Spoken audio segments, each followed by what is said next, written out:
Just like every other podcast, guys. What is up, everybody? Hit the like button, hit the subscribe button, ring that notification bell. I think today we have a pretty packed show for you guys. I got a couple of guests waiting back, some familiar faces from the channel. They're going to be joining us here in a little bit. But before we get into all that, first I want to say hit the like button, subscribe. You guys know what to do. But happy 4th of July. Hope everybody's safe. There's this flood that's going on just north of where I'm at. And our thoughts and prayers are out to everybody out there on the Guadalupe River who are impacted by the flooding that is happening. Our thoughts and prayers go out to you guys. And today, what we're going to talk about is, so I've come across some information, and I'm going to break it down for you guys today. But you guys are familiar with, and I'm sure everybody that is tuning in on true crime right now is probably familiar with one of the largest true crime mysteries that happened a couple of years back with Gabby Petito and Brian Laundrie, where Brian Laundrie ended up driving across country in Gabby Petito's van back to his home in Florida without Gabby Petito. His parents have been sued civilly, and it comes to my understanding that they may have known a little bit more information that they were trying to elude. There was a letter that came out saying something to the effect, hide the bodies, burn after reading, those type of things. And so with the information that I got today or here recently, I think we might be able to look at Bryan Kohberger's family and his parents and wonder, did they do the same? Did they fly, Michael Koberger, the father of the murderer, across country in efforts to bring him home, to elude capture or I don't know, but we'll break it down. We'll talk about it today.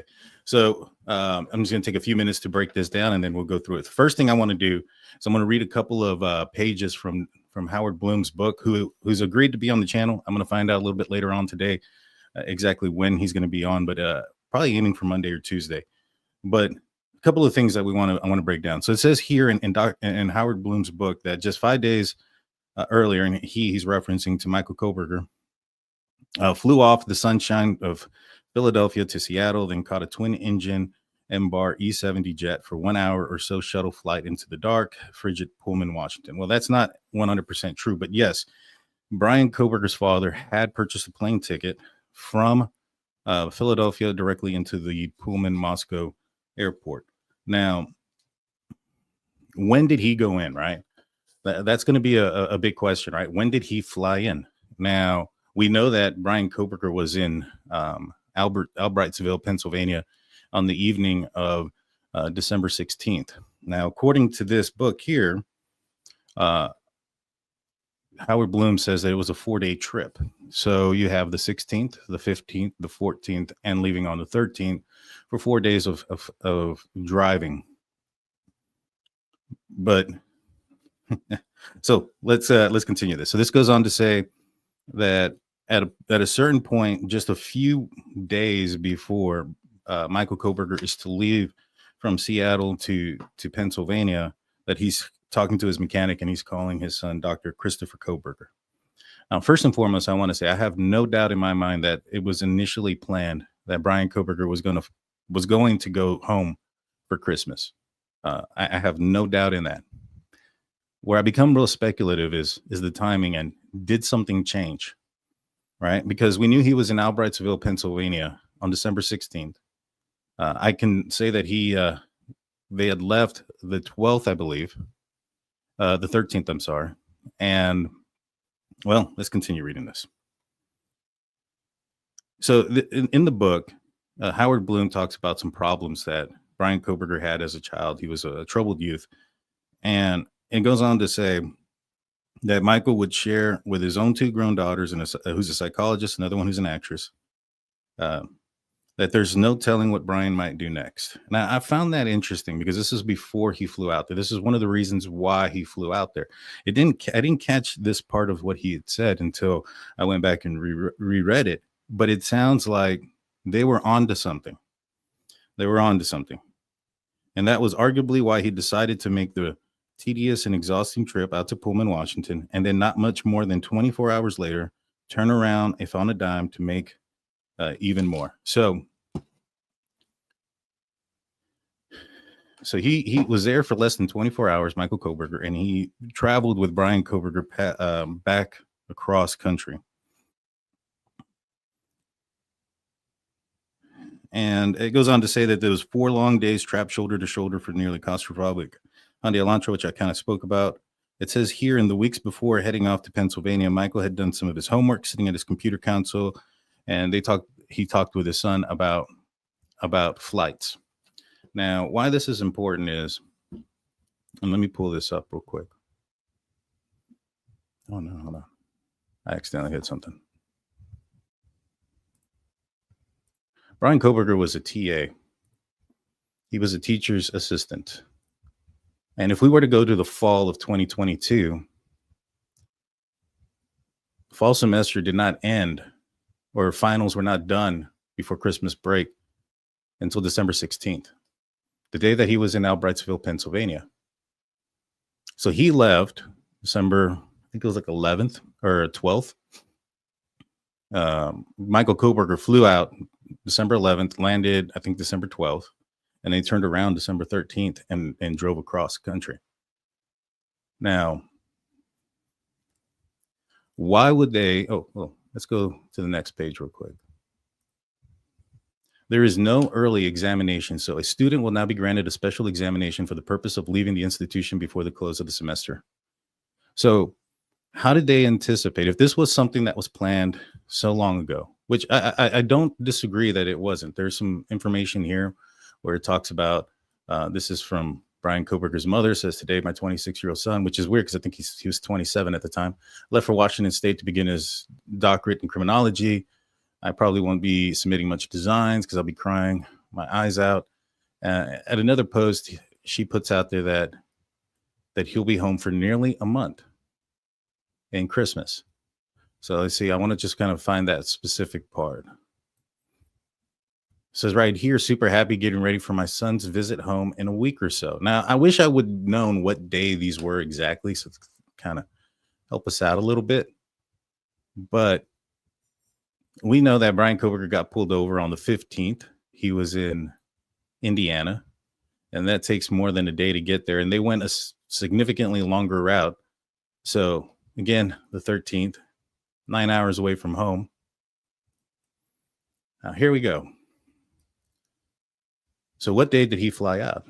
So from what I found out is that Michael Koberger took Alaskan Airline 23 from Philadelphia to Seattle at 4:50 p.m. on December 11th. And he was to arrive in Pullman, but because of a weather delay, he lands in, he has to go to Spokane, and he arrives there at 9:34 p.m. on Monday, December the 12th. And the very next morning, they're driving off from Pullman across country. Now, I bring up his schedule because he's a TA, and, well, what are the responsibilities of a TA? During WSU Pullman Finals Week, a teacher's assistant is primarily responsible for supporting students and the course instructor. This includes proctoring exams, grading assignments, holding the office for student support, and potentially assisting with the preparation and breakdown of final exam spaces. TAs may also participate in curriculum evaluation meetings, particularly in the final week of the semester. So he was supposed to be busy. If this was planned a while in advance, right? If this was planned well in advance, why did they plan for Michael Koberger to arrive at the beginning of finals week? Makes zero sense. Now, from what I understand, and let's bring this back up, Brian's dad called to get a flight the night before. So he purchased this flight ticket on December 10th. Now, I always think that they always had this plan. Now, I wouldn't be surprised if we find out later on that, Michael Koberger was supposed to fly in, but that flight was supposed to be after finals week, after December 16th. Right. And I think he changed it. Now, why would they change it? I mean, what's the difference of 4 to 5 days? Like, because I know some people might say, well, he was getting trouble at WSU, and you're absolutely right. He was getting in trouble at WSU. But even if he was, for a family who's broke, to change flight plans like that and to go from one day to the next and then fly directly into, well, at least the plan was to fly directly into Pullman, kind of weird, right? Now, what happened around that time? Well, December 7th is when law enforcement drops their bolo That bolo is for a white Elantra. Now, to me, it seems like everybody was excited. It seems like people leading up to the couple of days before he were to fly out, that people were, his family was excited. Something changed on a dime, and I think it was that bolo. This also goes on to say his connecting flight got canceled because of weather, so he stayed over in Seattle and was flying to Spokane on 12/12.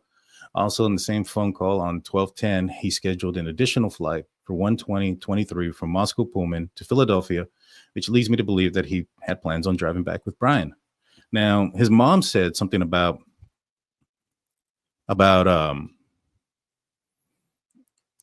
that he was supposed to be gone for nearly a month. I mean, that's him from the 16th. Let's just say they took off 4 days beforehand. That's the 16th as well. So that's actually a month that he would have been in that area. But the crazy thing is, though, school started before then. First term of instruction was January 9th, 2023. So they did plan to go back. They just planned to go back a lot later. Maybe this is because he was telling him that what was bothering him so much was because he was losing his job, or why he was acting different was because he was losing his job. I don't know. But they dropped everything on a dime to fly directly to him before the school ended. And if this is true, that he booked another flight over a month in advance, why would he book a plane flight from one day to the next if this was planned so early? You guys let me know in the comment section. Right now, I'm going to bring in our guests so they can let us know what they think about the entire situation. We're going to start off with Kevin from Yellow Cottage Tales. Welcome to the show, Kevin, and Dr. Vona. Dr. Vona, how's it going? Hi. Hey, Dan. Good to be here, and nice to meet you, Doctor. Same with you.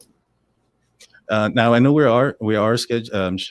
Putting this out there for a couple of different streams. So for the streams that aren't familiar, we'll start off with Kevin. If you want to introduce yourself and what your channel's about. Hey, I think most of the people on your channel probably are familiar with me because we've done a lot of shows between us together before, either on my channel or on your channel. But my name is Kevin Lenahan, and I am a YouTuber on a channel called Yellow Cottage Tales, and we have been doing more and more true crime over the last year, particularly the Karen Reed case. But we'd like to, like Dan, we'd like to take a both sides, calm, objective look, not only at cases overall, but at each individual piece of evidence that comes through in a case. But thank you for having me here, Dan. Yes, sir. Yes, sir. Thank you for joining us. It's always a pleasure talking to you. And Dr. Vona, if you wouldn't mind. Hi, I'm Dr. Jamie Vona. I've been a psych professor for 20 years. I'm now a true crime content creator, the mind behind true crime with Dr. Vona.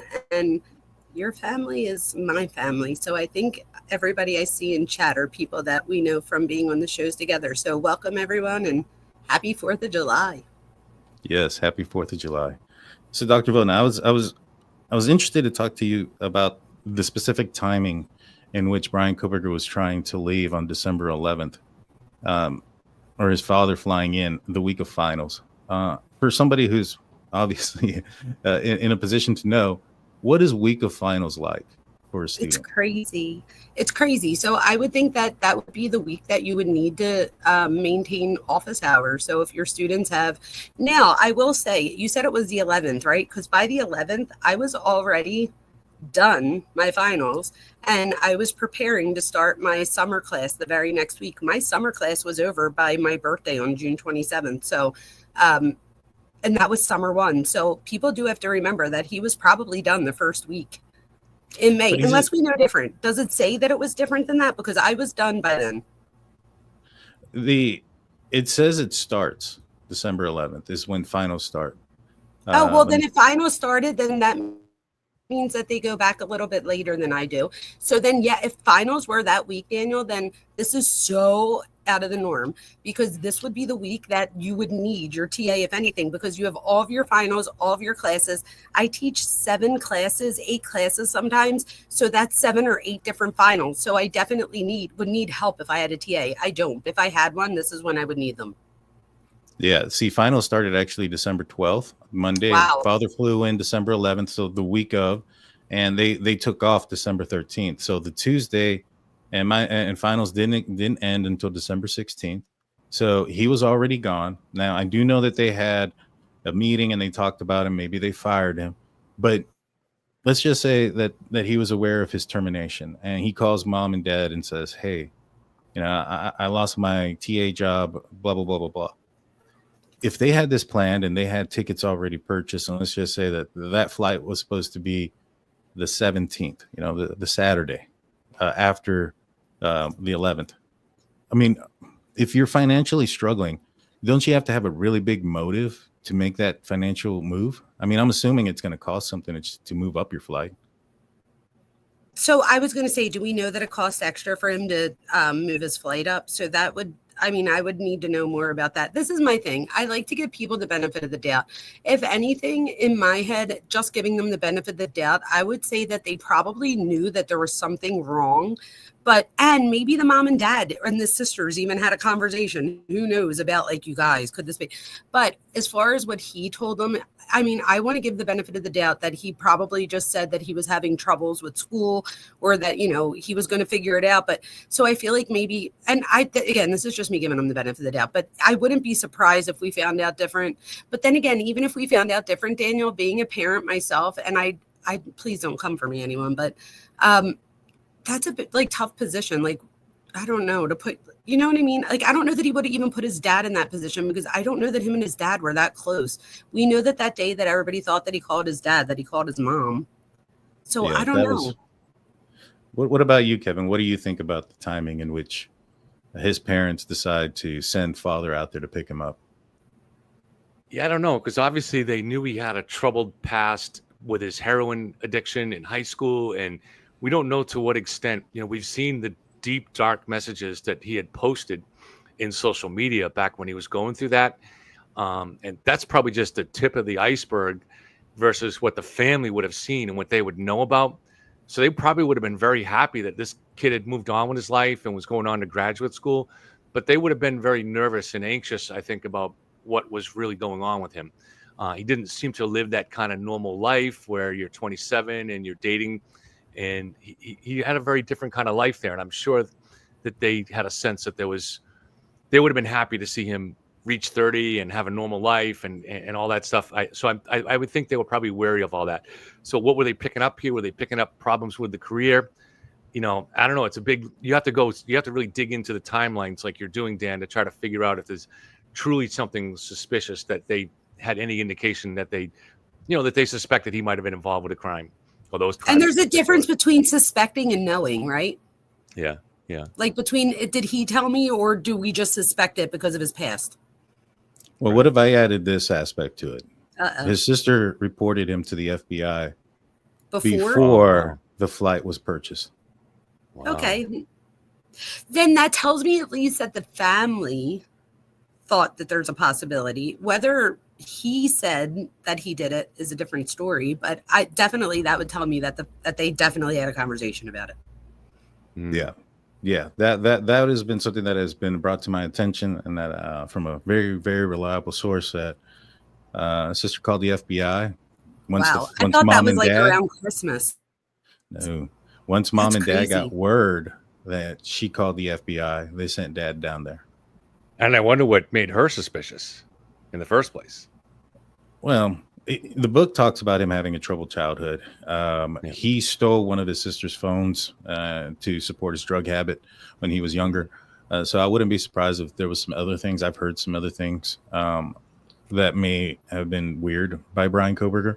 But I'm not sure. I mean, I think that she probably put two and two together, saw that he was, maybe talking to their mom or dad, talking about how maybe he's acting weird, or just bringing up the subject. I mean, the mass murders were the murder of the 4 victims there became high publicity. So I wouldn't be surprised. I mean, he's a criminology student. He lives 10 miles away. Why wouldn't his parents be asking him questions about it? You think they would have asked? Yeah. I think they would have asked, like, what do you think? What have you heard? Things like that. I mean, there was a lot of people who were trying to get involved in this case because their child attended WSU or University of Idaho, and their child had nothing to do with it, but they, wanted to figure out what was going on so bad. I wouldn't be surprised. And him being a criminal justice student, you would probably expect him to want to talk about that, given that's his topic of interest. I don't know if he was the one involved though that he would want to talk about it. You guys have to remember he's a manipulator. So, and he didn't just turn into one. So I feel like he probably has some form of manipulation that he has with his family to begin with. So I don't know. I don't know that I think that he would have even confessed to that, because didn't his mom try to get him not to to fight it, because she really thought that he was innocent. So I don't know. I feel like he would have said he was innocent to them, but that's just my opinion. I could be wrong, but I do think that they probably definitely thought that he was suspect. Yeah, his dad in this book, I'm trying to find the exact words, but he mentions it to somebody else that his son is a master of disguise. There you go. That says it right there. Which means that even if the parents had an inkling about it, that would say to me that even if they did bring it up to him, that he probably has a way with words and a way with manipulating them. That, like, remember we said before about like bias, that even, about the Bryan Kohberger thing, how it had nothing to do with it. But if the dad could like possibly think like, ooh, maybe there's something else, just not my son, you're going to think that. You don't want to think that you gave birth to a monster. You know what I mean? Yeah. He goes on. He says it right here. He says, wow. Oh man, I lost it. He wanted to explore close up which version of Bryan, who had shown himself to be a master of disguise, was now presenting to the world. Mm-hmm. And so this was what apparently Michael Koberger told somebody, that Howard Bloom interviewed, one of his sources. He wanted to see for himself. To me, it just kind of seems like if you're picking up and you're leaving that quick, I mean, what's 4 days? What's 5 days? You know what I mean? If you already had something planned. Unless they were afraid that he would do something in those 4 or 5 days. Like maybe he was so stressed that like they wanted to get to him before he relapsed or something in their head. I don't know. I would feel like that you would try to not want to think that your son did this, even if you had a conversation. So even if the dad did go out there, wait, isn't the new book, didn't they come out with an excerpt yesterday that said that the dad goes on to see the mom's childhood best friend and tells them like, he definitely didn't do this. There's going to be so much stuff coming out at trial. So I feel like his dad, and I mean, unless his dad was just denying it or playing a role there, but I would like to think, I don't know. Supposedly another excerpt came out that the Amazon Prime is going to say that Bryan Kohberger was Papa Roger. Oh. And so was who? Papa Roger. Papa Roger was a Facebook personality, I would say. The picture looked eerily like Bryan Kohberger. I'll see if I can pull it up. And he had made some interesting statements. One of them was that he believed that the knife sheath was left behind, which was, before anybody found out about that. But that was somewhat rumored early on. But he had some other things, and some of the ways that he would ask questions were very eerily to like the questions from the Reddit survey, like where do you think they answered from? Who do you think the target was? What do you think? Was it all or 4 or 1? Why do you think he didn't, take out the other one? Was it exhaustion or didn't see him? Those type of questions that were very eerily similar. In fact, Chat GPT looked at the questions and some of the comments that the Papa Roger account was making, and it said that they believe with 95% certainty that they are the same person. So I was just going to ask you anyways, but did this Papa Roger indicate in any way who the target might have been, or do we have any new evidence? Because nothing really seemed to come out at the hearing yesterday about who, if anybody, he was targeting. They just kind of say that it sounds like the 3rd floor was the target, because they go on to say they don't know if all, which was really upset me, right? What upset me wasn't the fact that they got the plea deal and he's going to serve life. What upset me is that he doesn't have any accountability. He doesn't have to say who the target was. He doesn't have to say what he's done with the murder weapon, what his plan was. Steve Goncalves came out or the Goncalves family came out with a statement basically saying, we want to know when the beginning of the end was. And during their state's argument of what their case would have been, he goes on to say, we don't know these questions. We don't know those questions. And all I could think of was, well, you screwed it up, man. You could have asked him those questions and had those questions be an answer to your as a part of the plea. And that's the part that really just drives me up the wall. more so So than did this anything else. did this online persona though ever say anything about who the target might have been? Since he was obviously right about the sheath. I don't They think asked so. others. They asked others. They said they would post like, so who do you guys think the target was? But he wouldn't But answer it. they didn't really answer, but they did ask the questions. And he was very aggressive too. I've always thought it was him. Yeah, For Chloe sure. comes in saying Papa Roger made his own Facebook group after being kicked out of this group. An initial cover photo was a profile only photos of Maddie. Oh, that's weird. I didn't know that. But to me, if that ends up being the case, and he's talking about the knife sheath being left behind, that's kind of prior knowledge of information before it was released, don't you think? Mm-hmm. Yeah, because just because you have a knife doesn't necessarily mean that you had a sheath. Yeah. No, you're absolutely right. And so, yeah, to me, I think, just kind of wrap up that aspect of it. The were they aware? Were they not aware?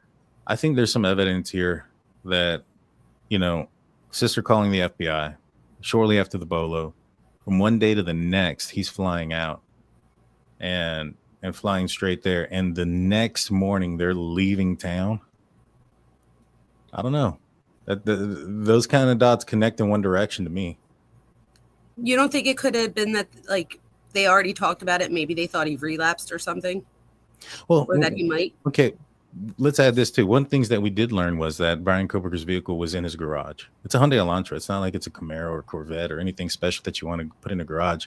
It's coming from Washington State, and he doesn't have a garage there, so it's out in the elements there all day, every day. And so he has it in the garage with a bucket of cleaner right next to it. You don't think his parents, for one, knew about that? Oh, it definitely seems at some point they must have known. But I thought the question was whether they knew when the dad went and picked him up and all that stuff. But yeah, I think it's somebody. And I wonder too, is it possible that Bryan could have called up his parents and said, "Look, I'm in trouble. They're gonna try to frame me for this case. I didn't do it, and I'll tell you why when we get home. But I'm in trouble and I need your help." Isn't that that's possible. Something that might happen in these kind of cases? Or I mean, it's possible, but my first question is, like, why do they think you did it? Like, what is? But a parent might not be quick to ask that, because like the doctor was saying, true. Parent doesn't want to know.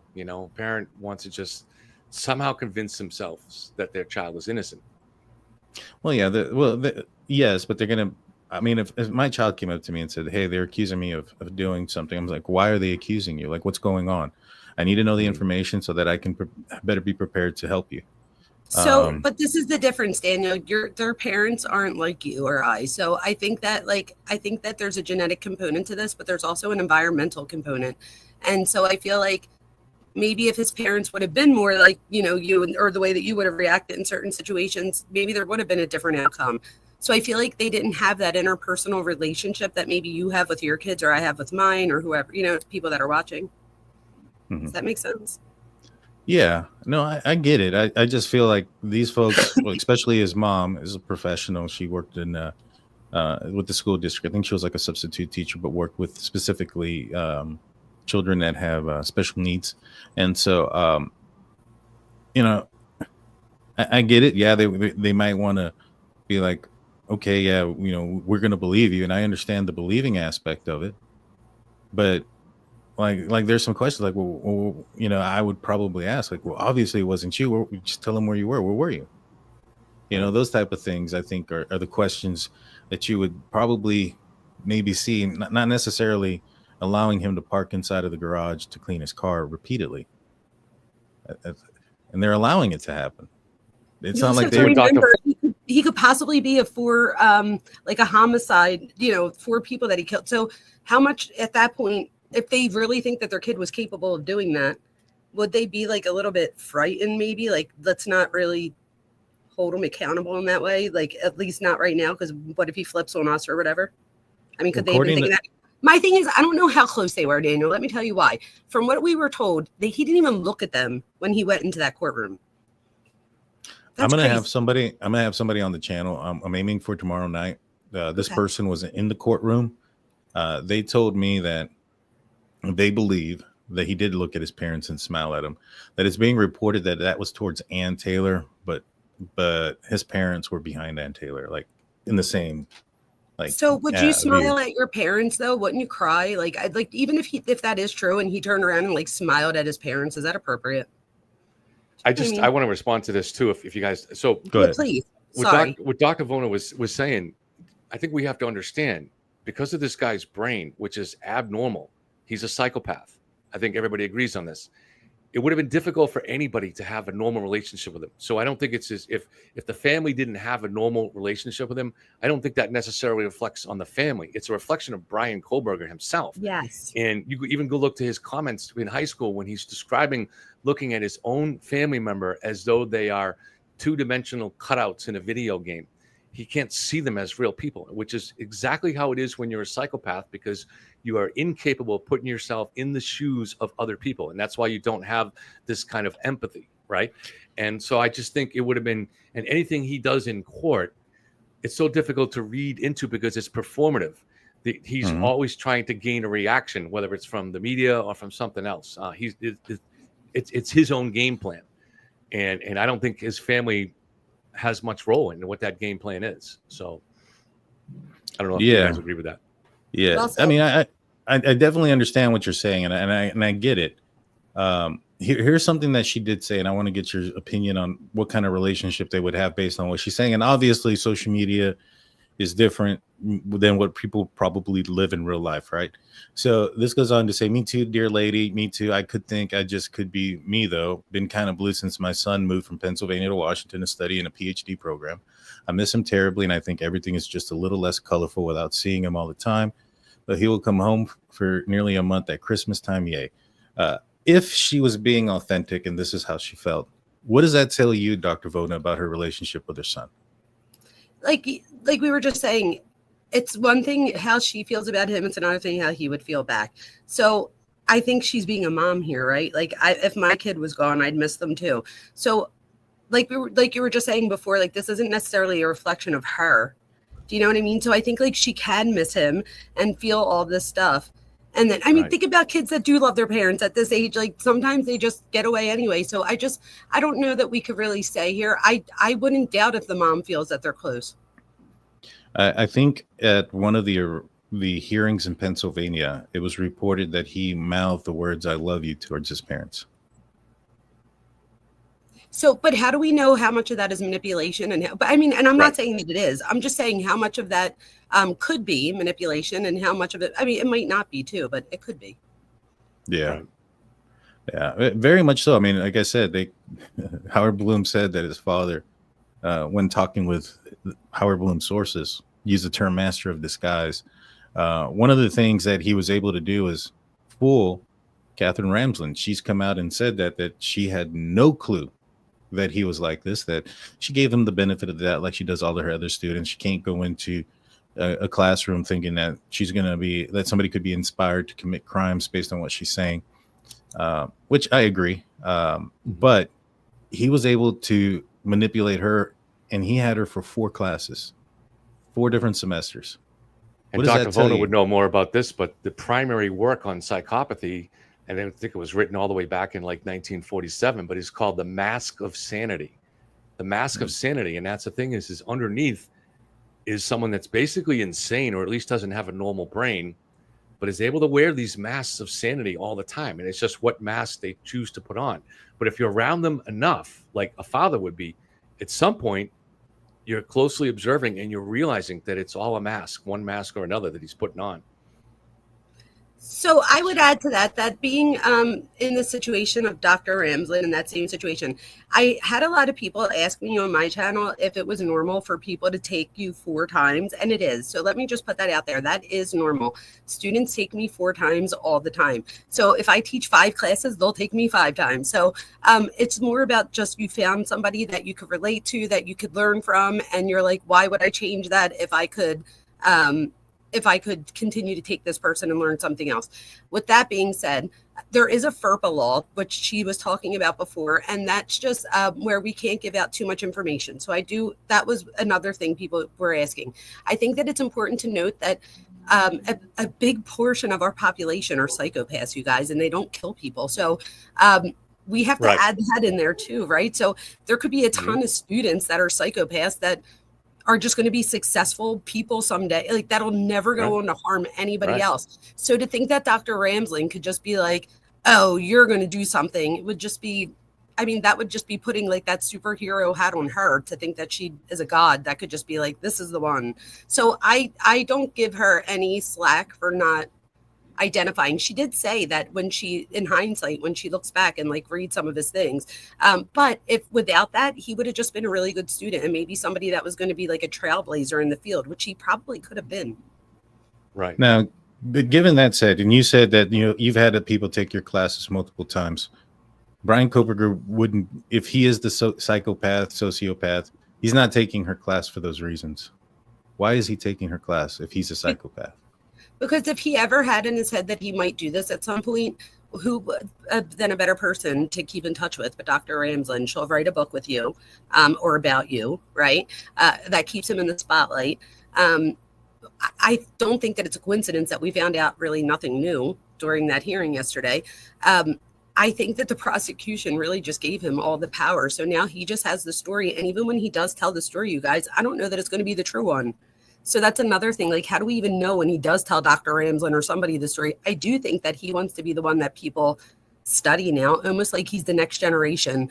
Like, enough with Dennis Rader, study me now. So I am not going to be surprised when Dr. Ramsland writes a book with him. And that's just my opinion. Didn't she say she was going to write him in a chapter anyway? So, you know what I mean? She did say that in the book, Serial Killer Apprentice, which is an odd title for a book, that she was going to have a chapter on Bryan Kohberger. And in this podcast, she mentioned that this is the first time she actually brought it up, that she's like, people ask me how I didn't see him. And, you know, these people are able to hide in plain sight sometimes. And that told me all I needed to know right away, that she probably thought that he had committed the crime, just couldn't speak on it. And it sounds like that's probably the inkling that she had, that she gave him the benefit of the doubt up until the alibi. Once he was unable to provide one, and she knows what an alibi is, and she knows that he knows what an alibi is. And when he was unable to provide one to get out of jail or to say where he was at, that told her everything that she needed to know. And so, but to me, I think that he wanted to learn from her. And I think he was just using it as a tool for his arsenal so that way he wouldn't get caught. But you bring up an excellent point. Like, he's got the control and stuff. Do you think that he would have eventually, let's say he never got caught, would he have ever eventually confessed to tell his story? Oh, I always believe that. So if he didn't get caught, no, he would just, in my opinion, if he does fit the serial killer, I think that he would just reoffend, right, until he did get caught.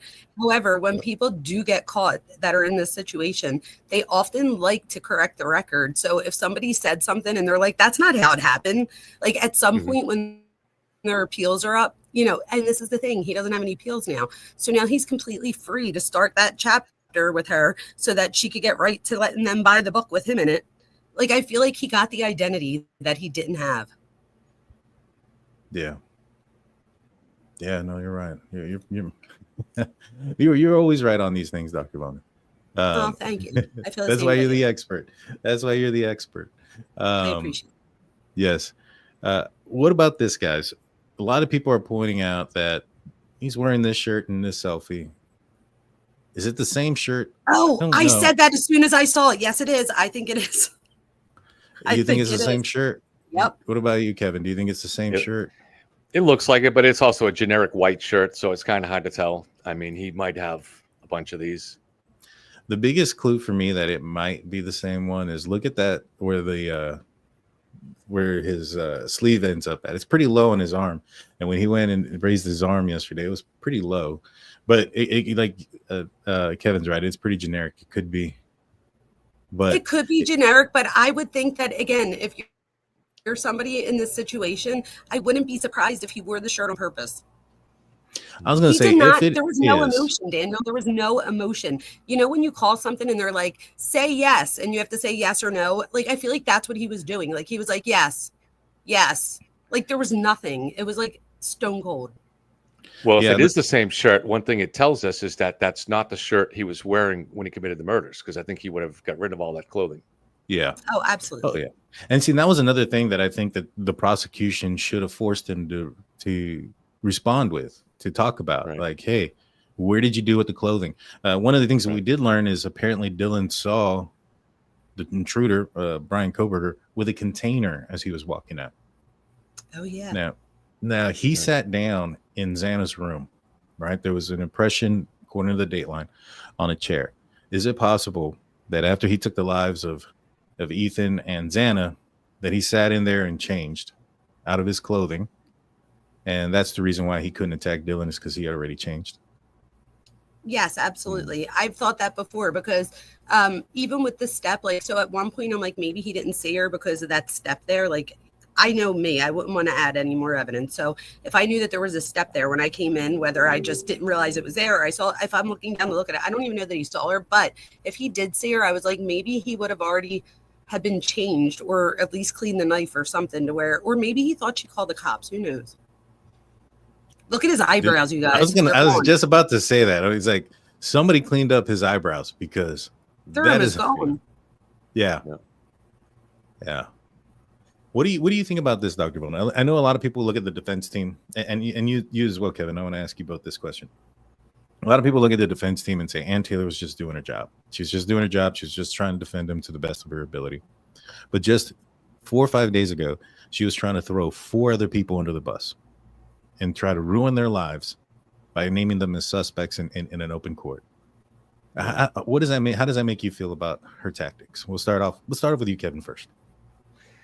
So, when I was on Court TV a couple months ago, there was a brief section where I was only on with one lawyer and Vinny, and the other guests hadn't showed up yet. So I figured I'd take advantage of the time to bring up something that I asked both Vinny, who used to be a lawyer, and the other lawyer I was on.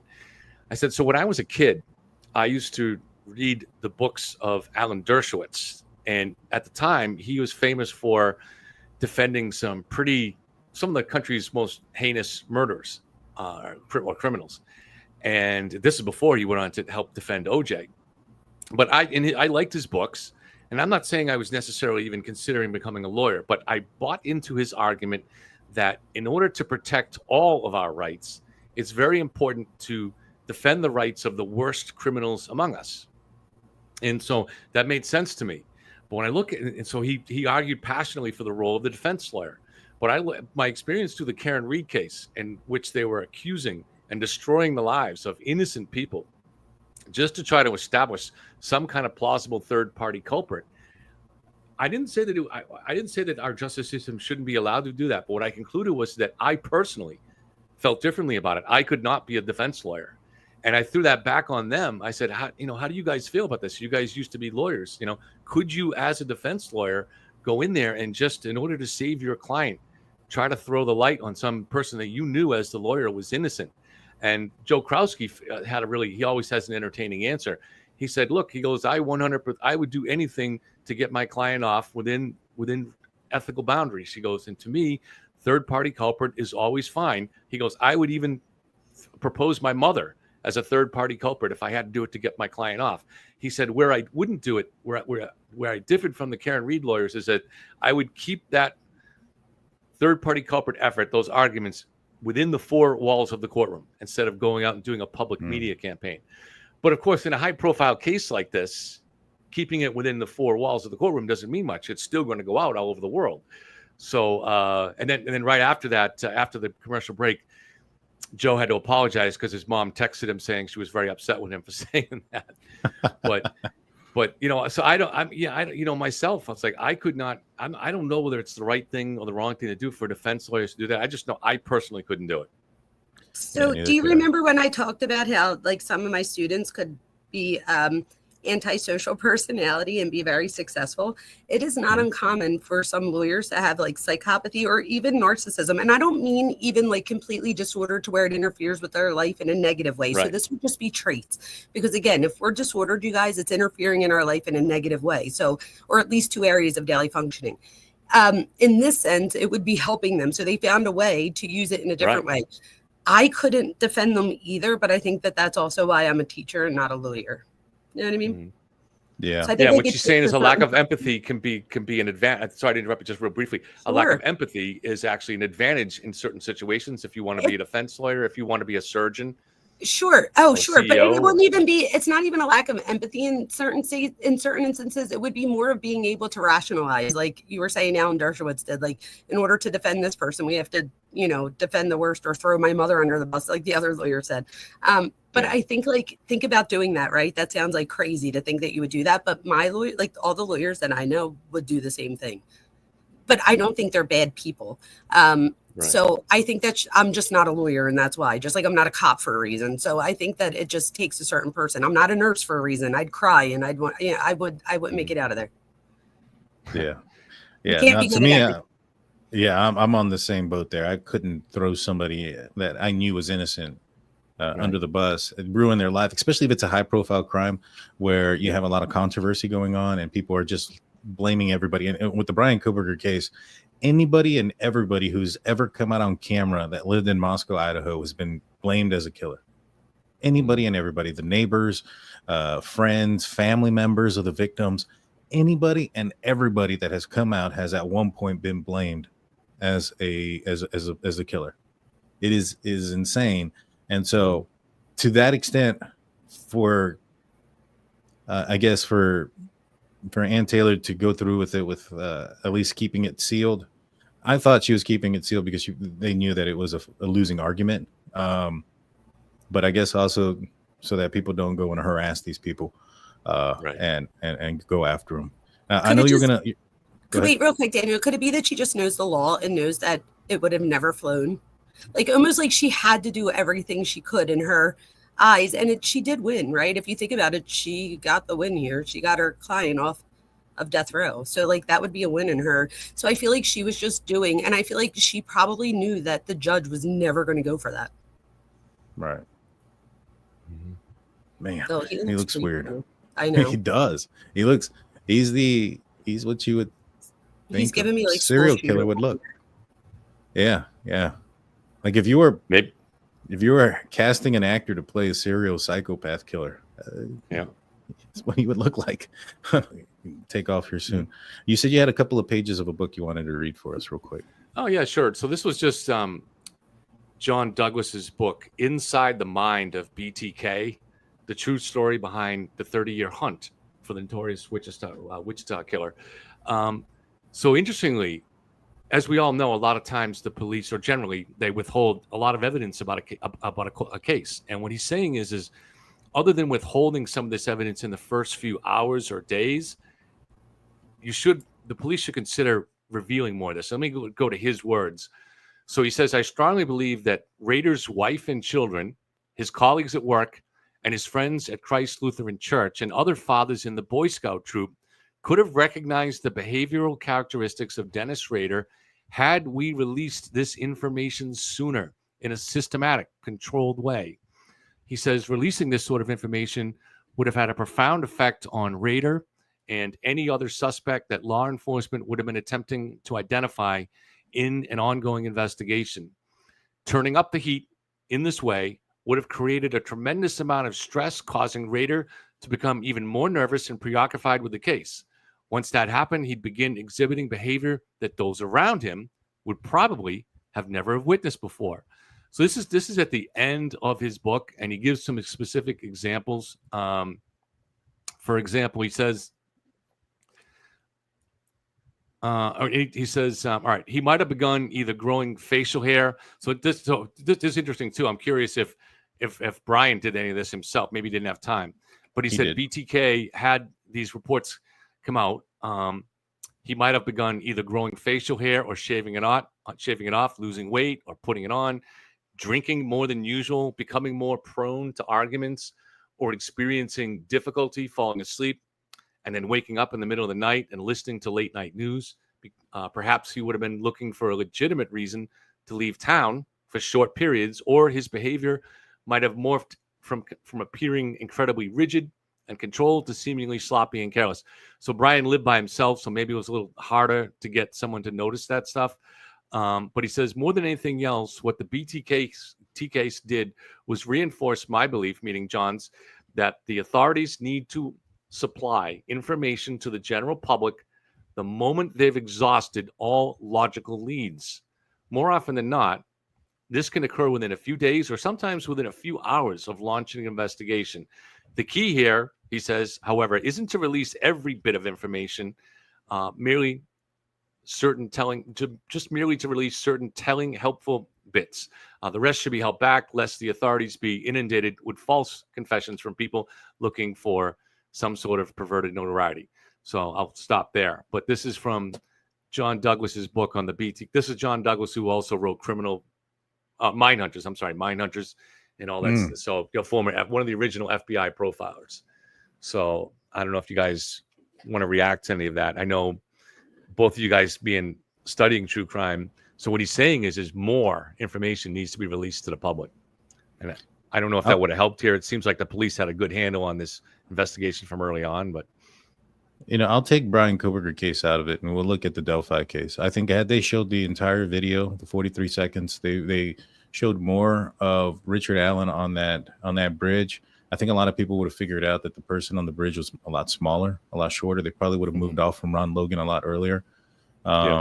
In this case, what could they have shown more?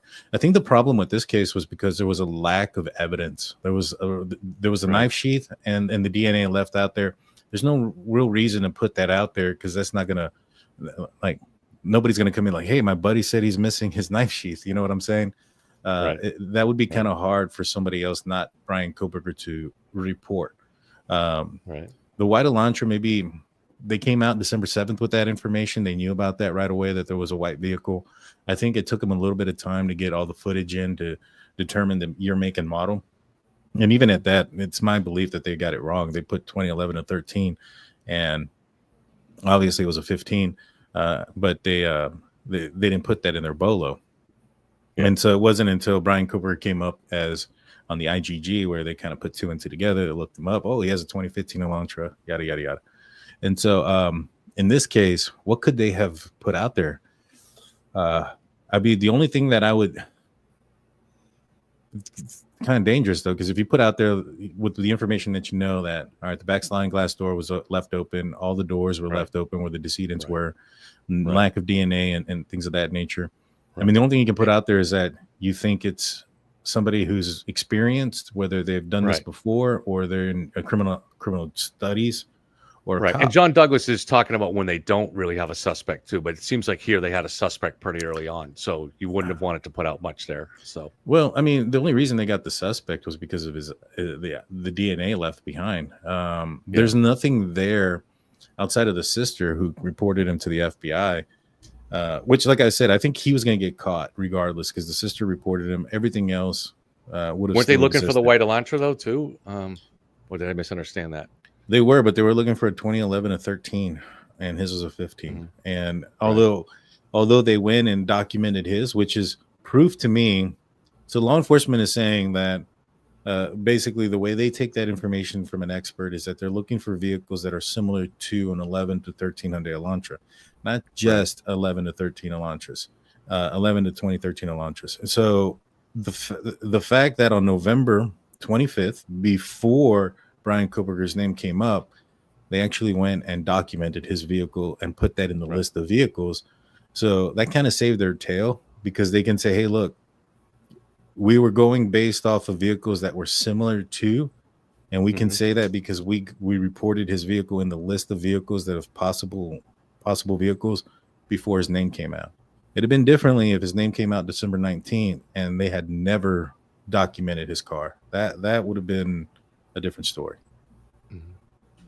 I do have to pop off. I'd like to just direct my audience to subscribe to Dr. Vona's channel. So what was the name of your channel again, Doctor? The Mind Behind True Crime with Dr. Vona.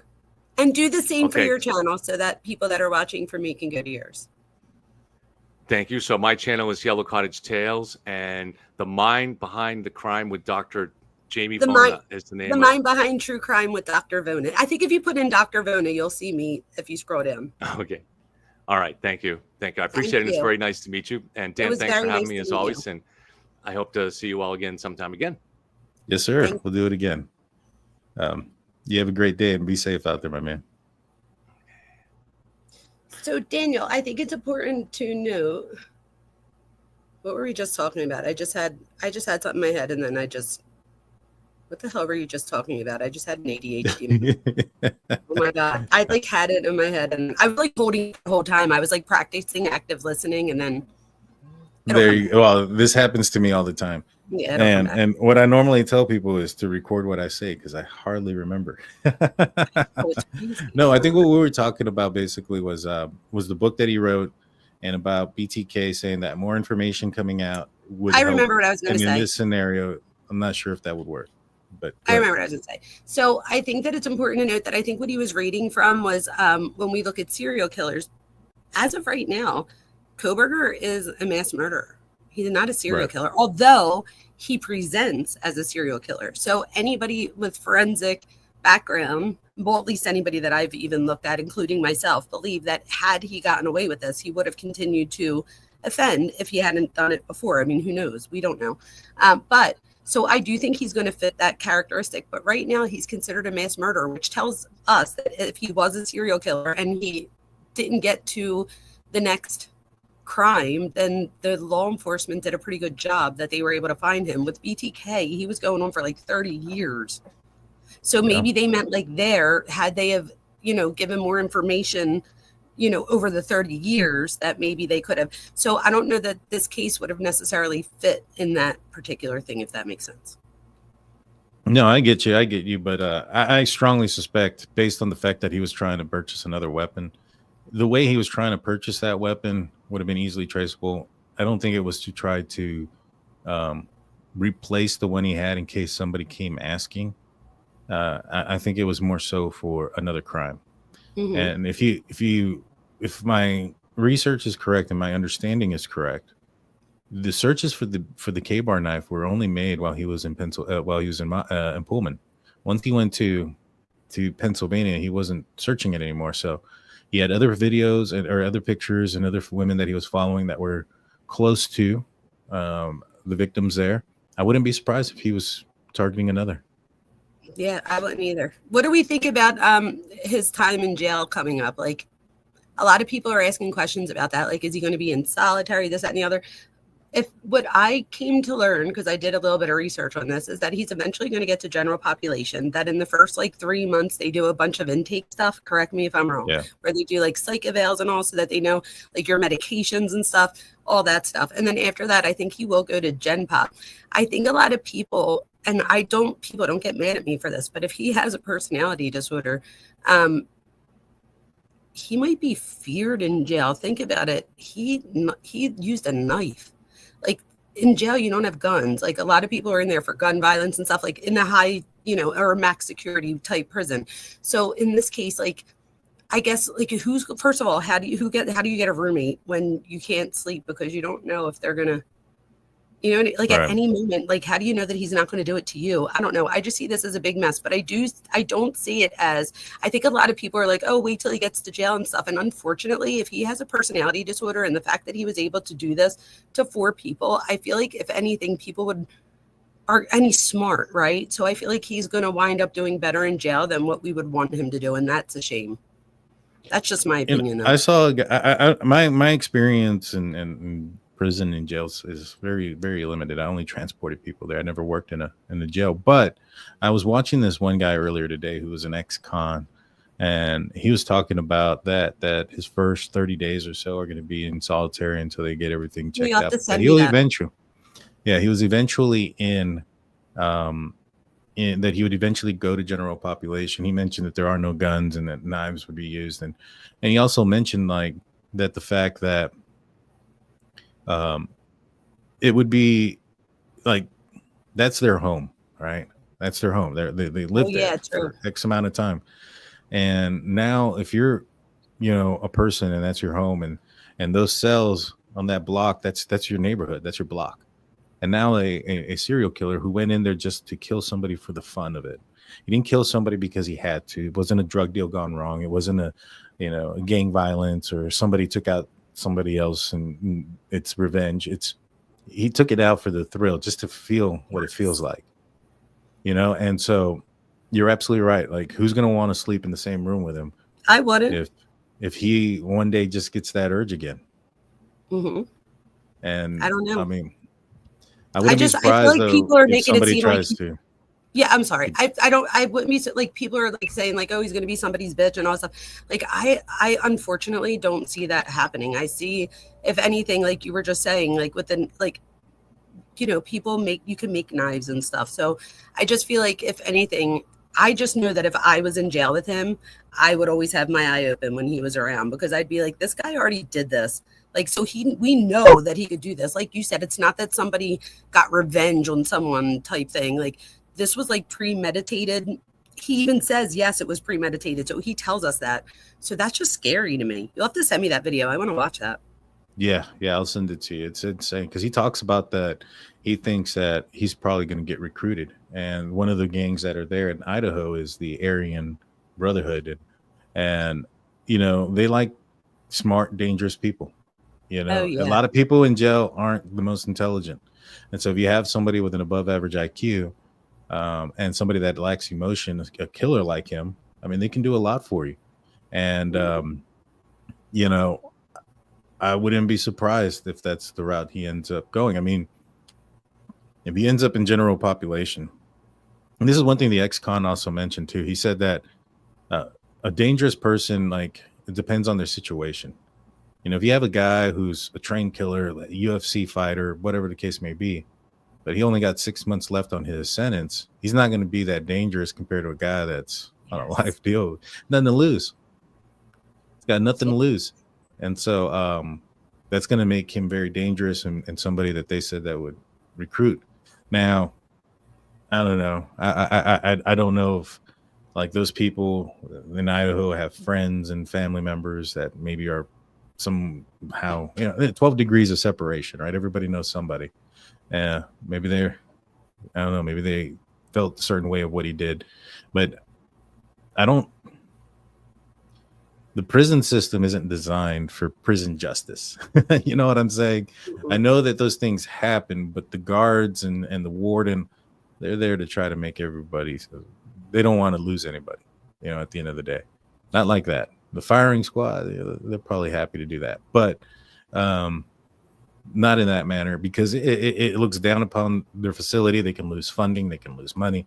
There's so much more. So Bryan Kohberger means more to them alive financially and everything else than him dead in the prison system.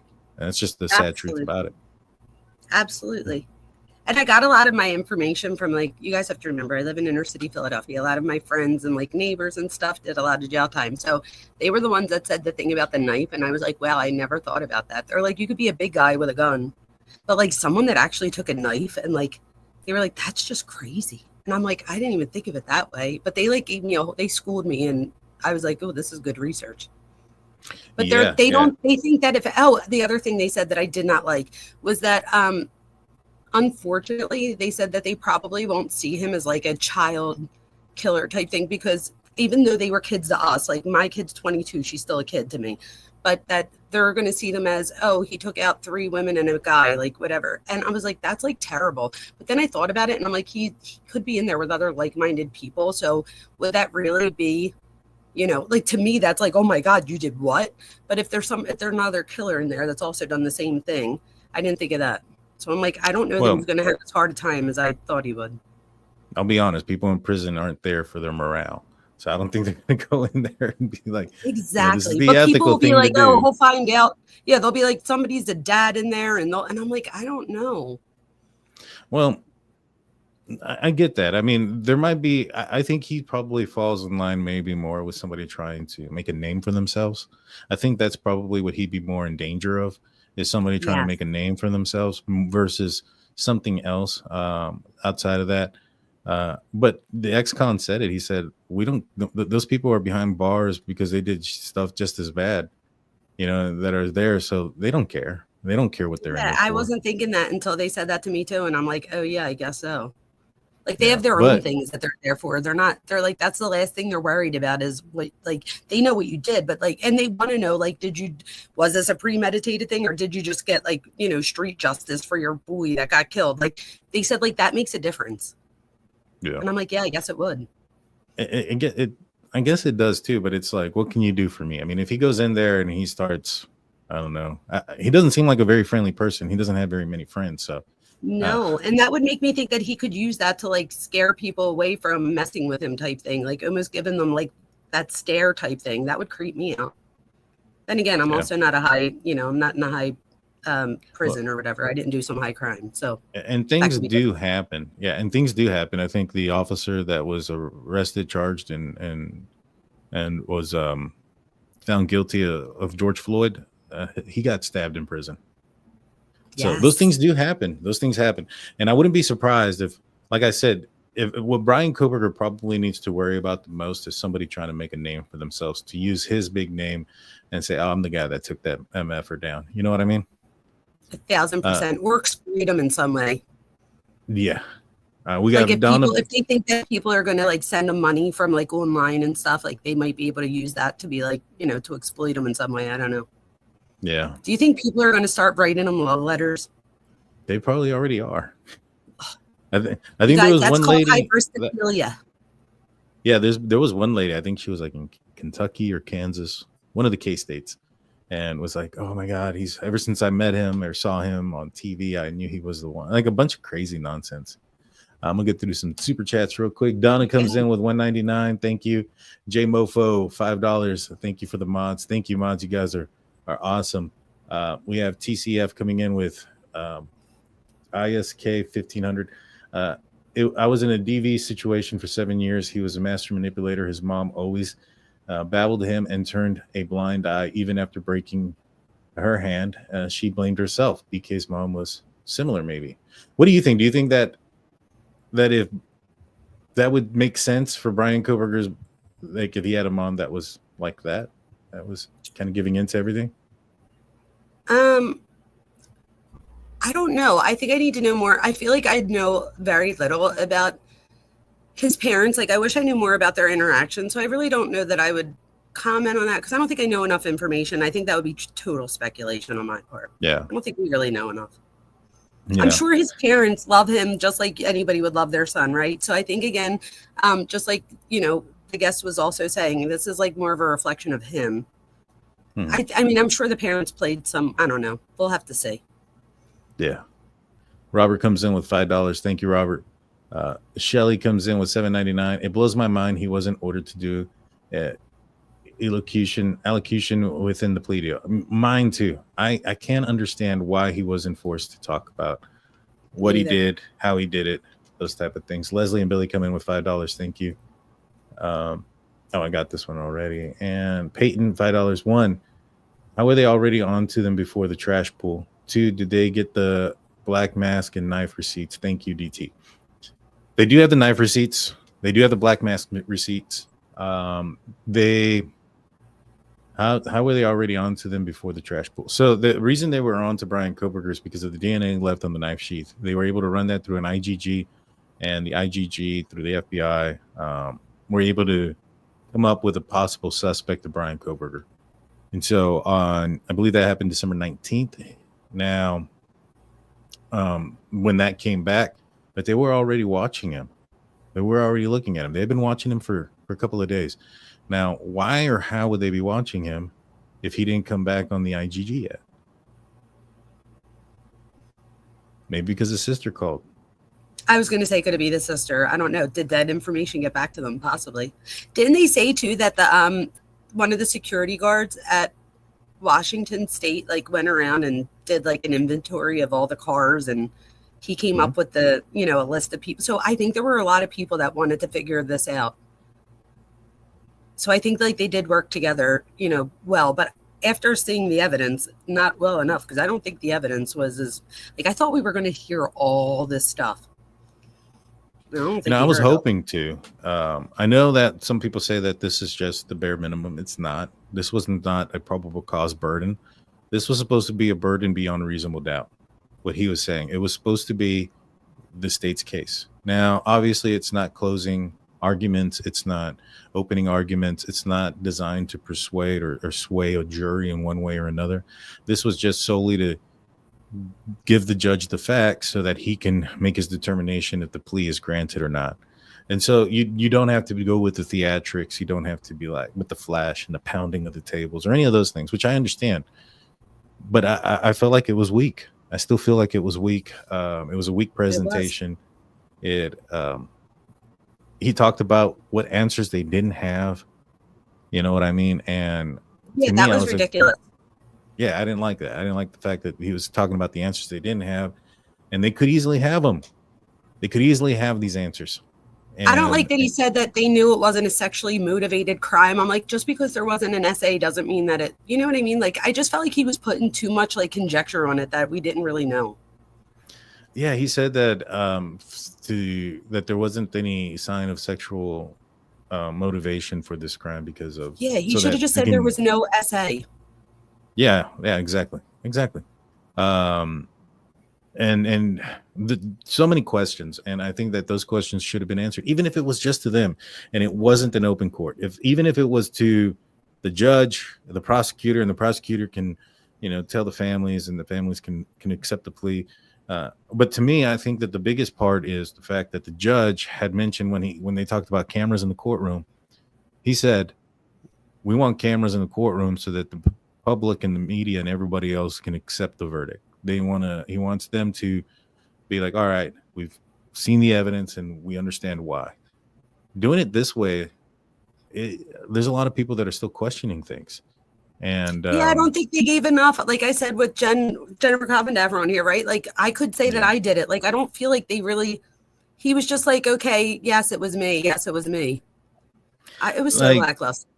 If he would have given, for instance, the location of the knife, even if it was just that there's only one person that would know where it's at. You know what I mean? There would be no more doubt. And if anybody was still trying to hang on to this theory of conspiracy after that, then you just know where their motivations are. You know what I'm saying? And so yeah, they almost added to it by doing this. Now I know that they're going to lift the gag order, so I'm not sure how much of the stuff is going to be released. We're working on it. We're going to try to get the traffic stop and some other things that haven't been released in the Bryan Kohberger case. But yeah, I also think that there's a good chance. I don't know. I actually don't know the answer to it, so I'll just keep it to myself. Artworks comes in with $4.99 saying Charles Manson was engaged to a 26-year-old good-looking girl. BK will probably have several marriage proposals. Yeah. I wouldn't be surprised. He could even have kids behind bar, can he? I think you'd have to get married to get conjugal visits or whatever they're called. Yeah, but he could do that, right? Like, I just hate this whole thing for this family. I don't know. But you know what? I think he hates women. Oh yeah. I mean, me too. So like I know a lot of people say he's an incel, but I don't think he's an incel. I think he's voluntarily. Yeah, I did a whole video on that. I said he's a voluntary incel. I totally agree with you. I think because he had girls propose to him, right? Not propose like marriage, but like gave us his phone number and stuff. So he was able to get girls' phone numbers. He might not have been able to seal the deal though. Maybe afterwards, I don't know. Like didn't they say like on Dateline that he would call and hang up and call and like that would be a little bit Howard weird. Bloom said that. Howard Bloom said that some of the girls that gave their number to Bryan Kohberger would get phone calls and they would hang up. One girl said that he did text her, so he did reach out at least one time. Yeah, I didn't think there was anything wrong with that text either. Right, and so the girl that he did get some attention from was Asian descent and very different from like the girls from what it appeared to be that was on his phone that he was looking at and saving, and so. I agree. Maybe he was unable to attain what he desired. I mean, there was other things that he could get, other women that he could get, but it wasn't a desirable person to him. And I think that's partially why he took that out on Ethan too, right? Because like it was like Ethan was everything that he wasn't. That's possible. That is possible. KDP comes in. Thank you, Daniel and Dr. Vona and the mods. Thank you. Thank you. You guys are awesome. We appreciate all you guys. Jordan comes in. Do you think he was scared being pulled over after? Like on the August one where he was stalking and then he gets pulled over and doesn't want to give his phone number? I think he was pissed. With his dad. Oh, okay, with his dad. Because they said afterwards. That would be the one after. He didn't look like he was anxious. I think he was okay after the first one. I think after the first few minutes or a few seconds of talking with the officer, I think he could tell that this wasn't what it could have been. I mean, if it was a felony stop, right? Let me explain what that is. So if you have somebody that you're stopping that you believe is a quadruple homicide murderer and they are dangerous, you're going to approach the vehicle in a certain way. You're not going to be all relaxed and leaning into the car like the officers were. And so he probably picked up on that and was like, all right, this isn't that. You know what I mean? Stephanie comes in $5. DT, just wanted to show my appreciation. Love Dr. Vona. I think she is a great addition to your show. Happy 4th, everyone. Thank you. We have Jen gifting 1 Drunk Turkey Show membership. Thank you. Natalie James. Thank you so much. Always a huge fan and a supporter of the show. Thank you, Natalie. Comes in with the Idaho statement is reporting that there will be a private meeting for the families after the sentencing to review all the details and evidence. I hope so. You know, and they deserve whatever it. comes out. Yeah, whatever comes out of that, be sure that, you know, if it gets to me, I'll make sure that you guys know what it is. You know, I don't think anybody else is pulling up. Let me pull it back up. I don't think anybody else has access to this.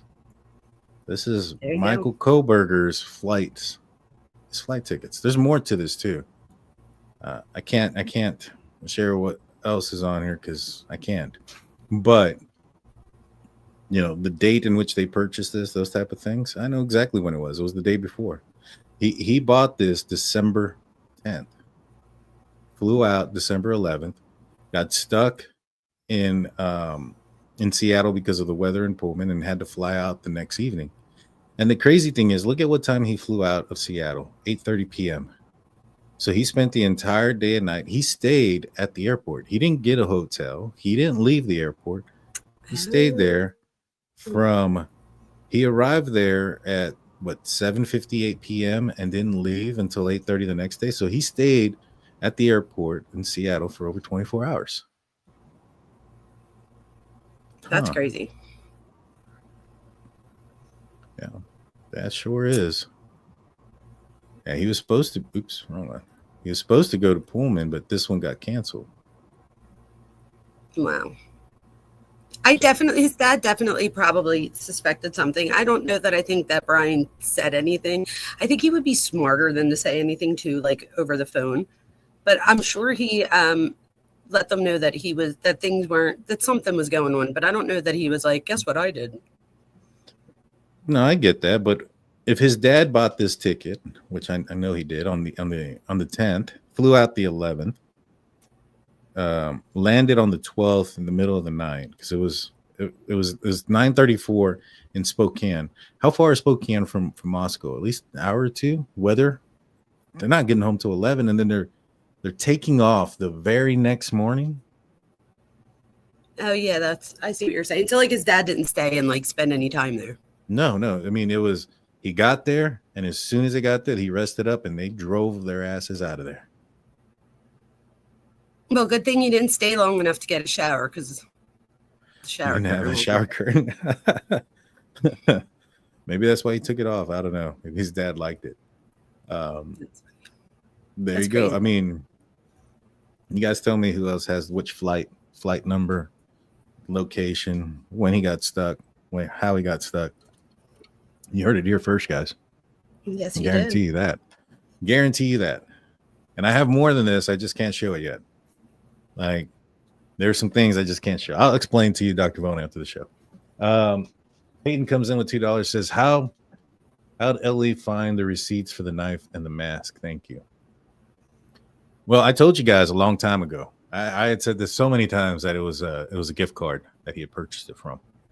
How did they find it? My understanding, it was the Amazon Fire Stick is how they found the K-bar knife purchase. Was through the Amazon Fire Stick. That's my understanding. I'm not in the investigation. I've not seen that personally myself, but that's my understanding. It's crazy. And he left it behind too. You know, he left it at his house, at his apartment in Washington. What about Bill crying? What Did you about think what? That was fake? When Bill Thompson when he was Oh saying the yeah. name? Yeah, That was so that ridiculous. that did not feel authentic to me. No, not at all. When I rewatched it, I was like, I thought he like just choked. Like I thought he just had a cough. I didn't realize that like the first time I watched it that was him like choking up. I was like, oh wait a minute, that was like so bad. Yeah, especially like probably having the discussions that he had with some of the victims' family members. Now, granted, I mean he's probably gotten close to some of these other family members as well.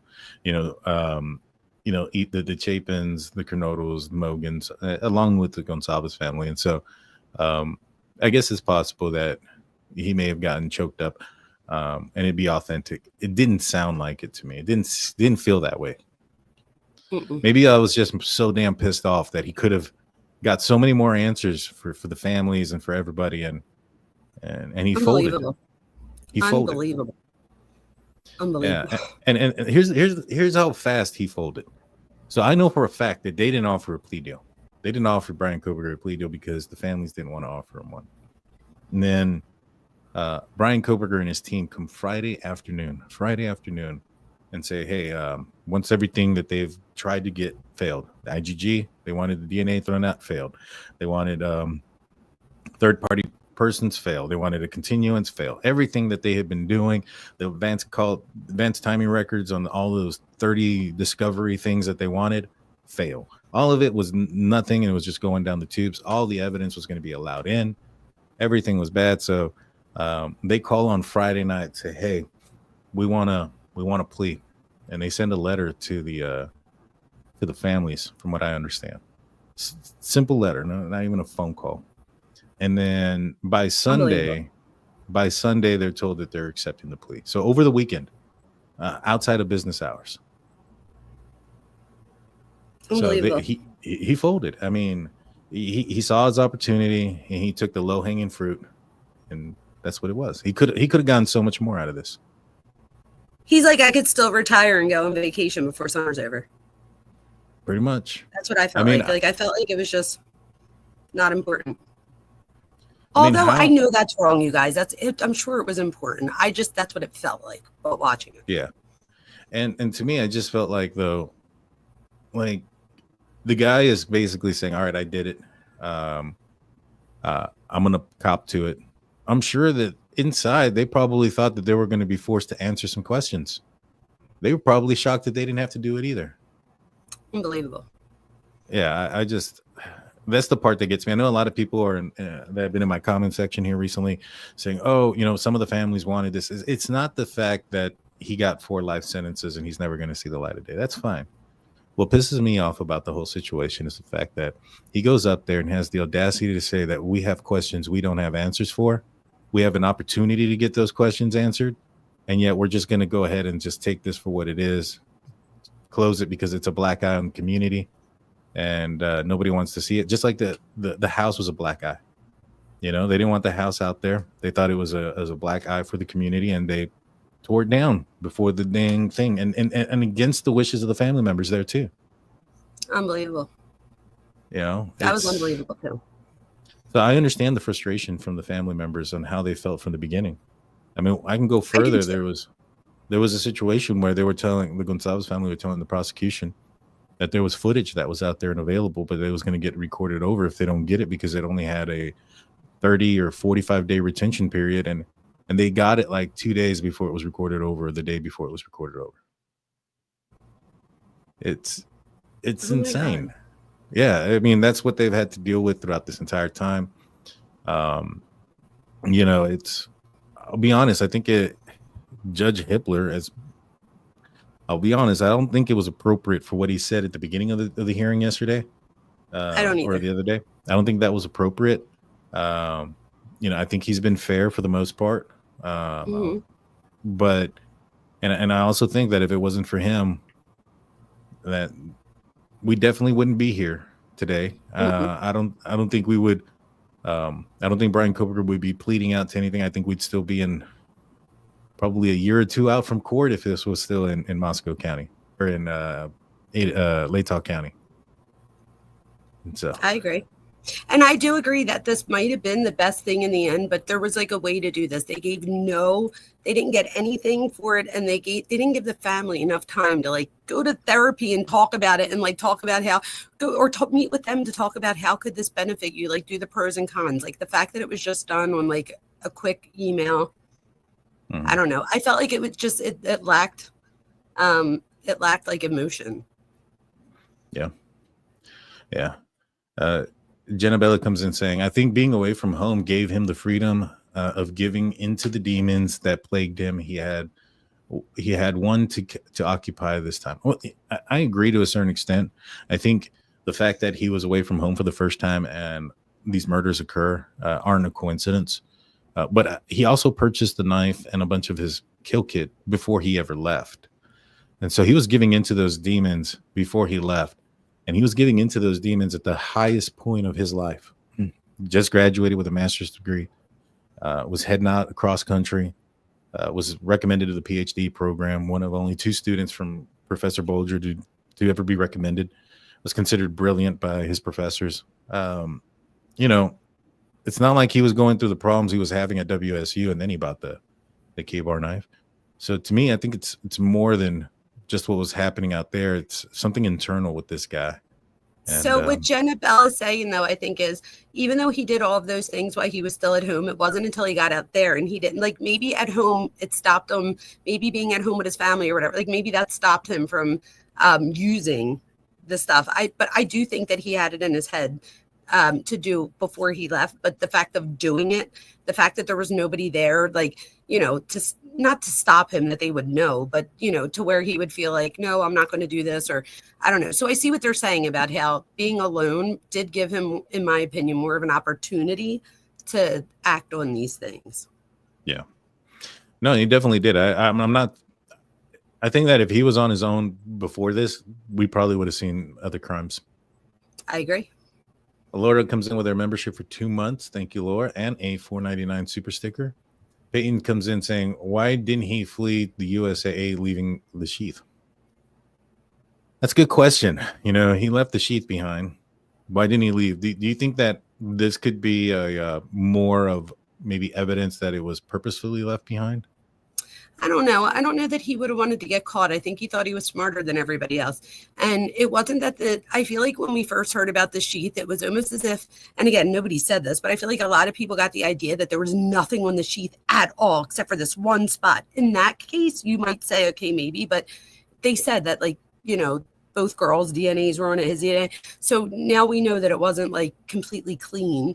So in that sense, I would say that he probably dropped it, didn't realize it. And I bet Xana, like, by like distracting him almost, you know, he gets his eyes set on her, that he then forgets it. And that could be why every time they say Xana's name, I don't know if you guys noticed, but he clenches his jaw every single time, even in like prior hearings. It's the weirdest thing. Yeah. I mean, that comes to, was he interrupted while he was upstairs, and that interruption made him forget, you know, that knife, and he blames her or something of that nature. That's quite possible. You know, one of the things that I noticed is when they asked him if he, you know, pled guilty or when he was saying yes, the burglary one, he yelled that one out.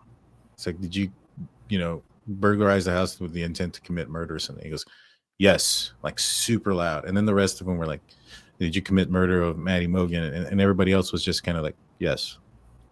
But that first one, burglary with the intent to commit murder, he got excited about that one. I feel like he was pretty, you know, seemed pretty confident about all of them. I mean, he wasn't as loud on the other ones, but I felt like he was kind of just like, yeah, I did it on all of them. I felt like I don't know what I was expecting. I wasn't expecting him to like cry and be like, I'm so sorry. I wasn't expecting that, but I just felt like it was even colder than I even imagined it to be.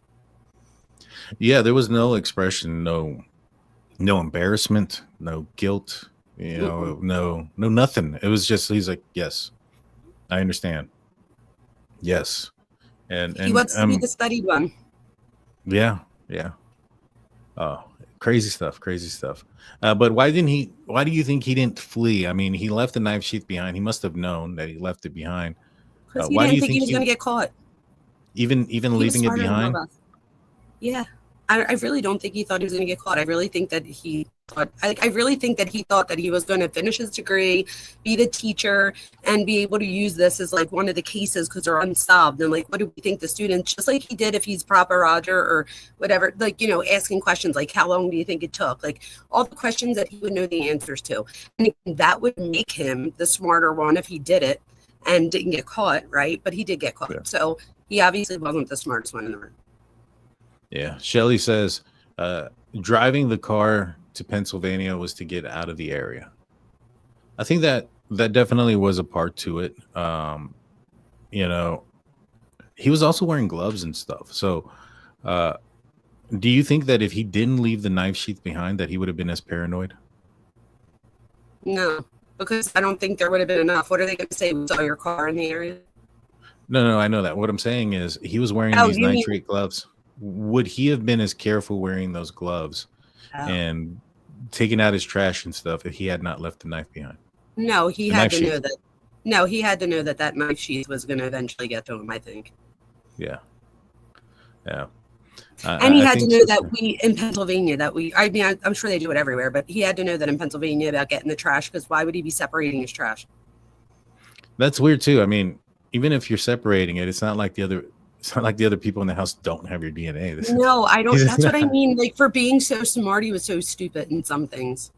Yeah, it's stupid to do that because at the end of the day, there's going to be DNA in the trash, and it's going to come back as a sibling, as a parent, something to that nature, and that's going to be enough for Warren to swab you. So, Leslie says, Daniel, that's not fair. It's over. We'd share with you. You know, there are some things I can't talk about still because I think in the end, and this is just my opinion, I think in the end, there's going to be a civil thing that happens. And I think that these flights and when they were purchased and how they were purchased and when he decided to leave and all those other things are going to be a part of that. I think that's going to be a part of that. So that's why I can't go into those things. But what I can say is that this guy, from what I believe, purchased his plane ticket on December 10th and flew out December 11th from one day to the next. And then the same day that he does this, he buys a plane ticket to go from Pullman back to Pennsylvania for on January 20th. So it sounds like they buy things in advance, don't you think? So you mean he already had a ticket to take him back? So let me put it up. So he bought a ticket on the 10th and flew out the 11th. Oh, wow. I didn't see the one for 120. Yeah, the same time, on the same phone call on 12/10 when he scheduled an additional flight for January 20th from Moscow Pullman to Philadelphia. So he had plans on driving back with Bryan Kohberger across country and flying back on January 20th. Now, I think that there's something here as far as him being fired for his job because let me see. No, not that one. Because instruction starts January 9th. So this would have been like 10 days after that.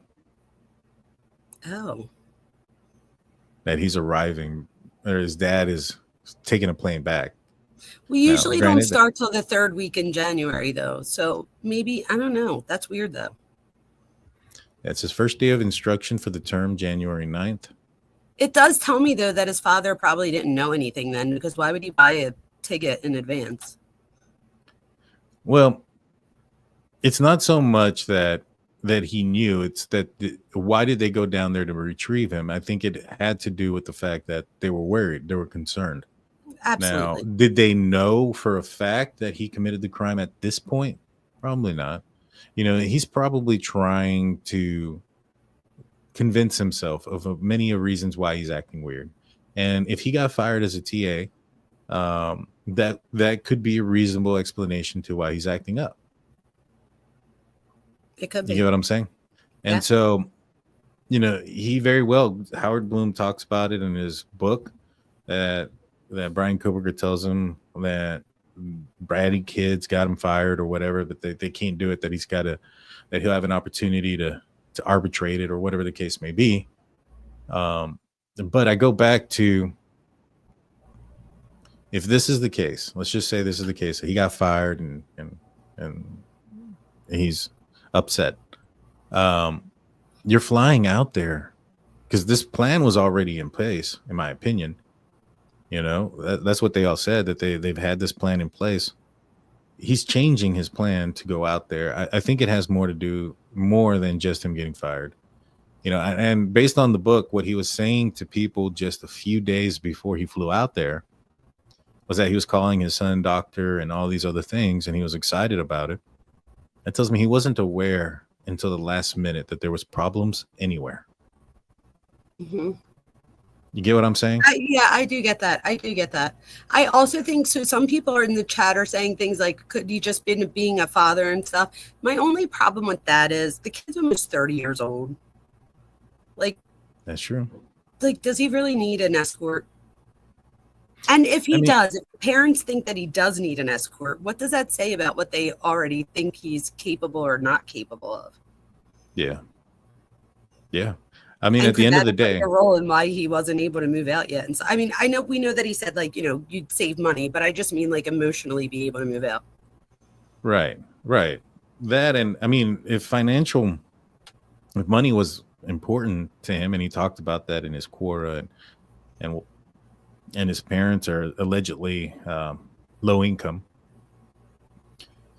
You know, if you have his flight already scheduled and you have it paid out in advance, I get, you know, if my daughter had gotten fired from work and she lived cross country and it happened 4 days before I'm supposed to get there, I'm probably going to be on the phone with her for 4 days to make sure she's okay. But I'm not going to throw everything out the window just to fly out there as fast as I can, just so I can turn around and get her to come back as quickly as possible. Especially not when she's 30.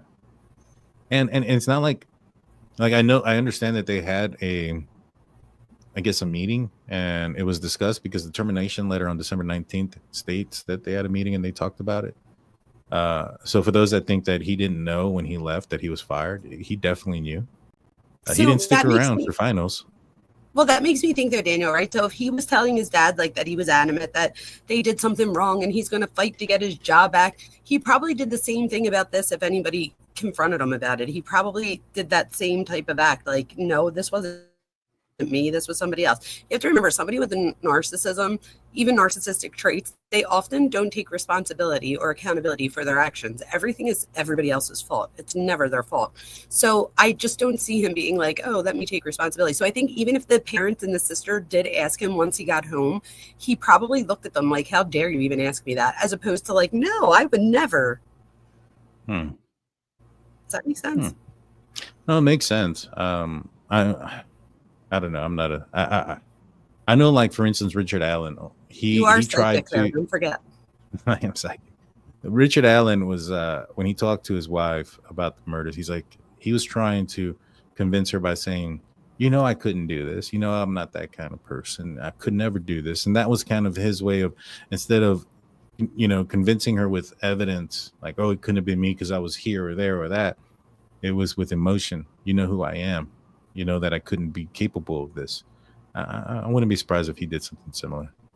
That makes sense. Sarah just made a good point too, Daniel. So the dad buys a ticket out there and then buys another ticket later. Why didn't they just fly him home and then back? That's true. So that would mean like they wanted the car to go home, because why else? If anything, you could be like, okay, like we could save money. You know, get the car serviced out there. Well, you could save miles and wear and tear. Like if the dad's already buying a ticket out there and then another ticket in January, why not just fly him back and forth by himself? That's a good point there. Maybe he doesn't like flying. Oh, stop it. I think that's what they said when he got arrested. I think that was some of the speculation that because he had just be flying back and forth. If I knew that, I'd be like, all right, well, we got to go to a different state, buddy. So you're gonna have to get used to it. He don't like flying. I can't. Maybe he is afraid of something. He's afraid of heights. I don't know. But I mean, would somebody that lacks emotion be afraid to fly? Does that make sense to you? Well, you still have fear. So if you lack guilt and remorse, so like a psychopath, they might lack guilt and remorse, but they still have fear. So you could still fear, but this is the thing, like, it's not really as much anxiety driven. So anxiety is a future focused emotion. It's about something that didn't happen yet. And these guys will get scared, like, oh my God, did I leave the knife sheath? Are they going to find something on the knife sheath? So I'm sure he was scared about getting caught, but not necessarily because he was morally, hurting. And he was like, I did such a bad thing. Like, it wouldn't be that. It would be more for like survival. It's kind of like when we say to people, you're not sorry you did it. You're sorry you got caught. Yeah.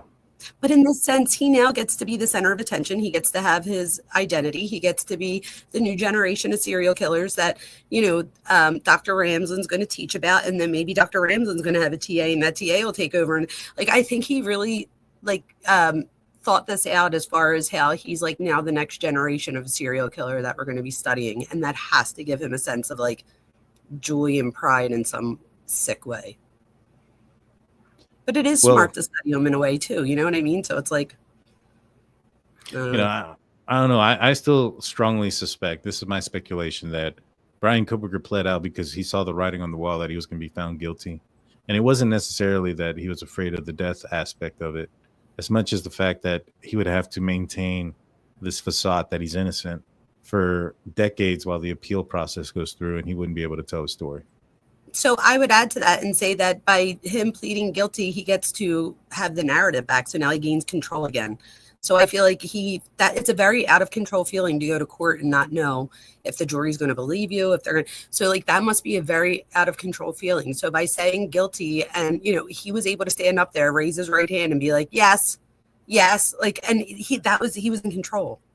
He didn't have to give anything up. He didn't have to tell them where the knife was. So now that's still a fantasy in his head that if someday he has something in his head that he thinks he's going to get out someday, maybe the laws will change. I mean, whatever he's rationalizing, keeping that knife secret of where that knife is like it's like his hope or his fantasy to like someday he'll go back and reunite with it. Does that make sense? It's sick. So if it doesn't make sense, that's probably not a bad thing. But if, Yeah, no, I agree with you there that there's probably that aspect to it. I